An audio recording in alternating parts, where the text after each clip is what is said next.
मोदी जी, सीमांचल में कोई बांग्लादेशी नहीं है। दिल्ली में तुम्हारी एक बहन बांग्लादेश की बैठी है। বিহারের রাজনৈতিক মঞ্চে অসৎভাবে অভিবাসী সংশ্লিষ্ট অভিযোগ ও প্রতিক্রিয়ার জেরে উত্তেজনা ছড়িয়েছে।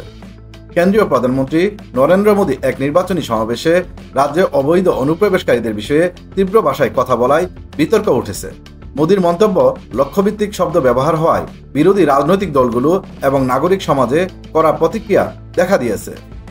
বিহারের প্রধানমন্ত্রীকে লক্ষ্য করে করা এই মন্তব্যের উত্তরে ইত্তেহাদুল মুসলিমিনের সভাপতি আসাদুদ্দিন ওয়াইসির করা প্রতিক্রিয়া এসেছে।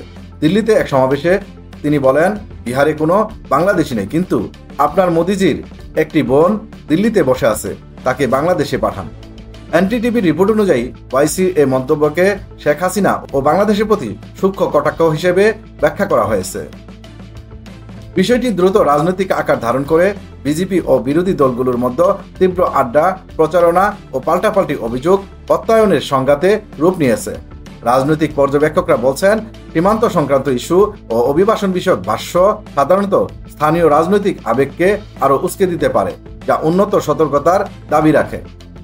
এখনো পর্যন্ত কেন্দ্রীয় বা রাজ্য স্তরের সরকারি কোনো বিবৃতি সংযোজন পাওয়া যায়নি।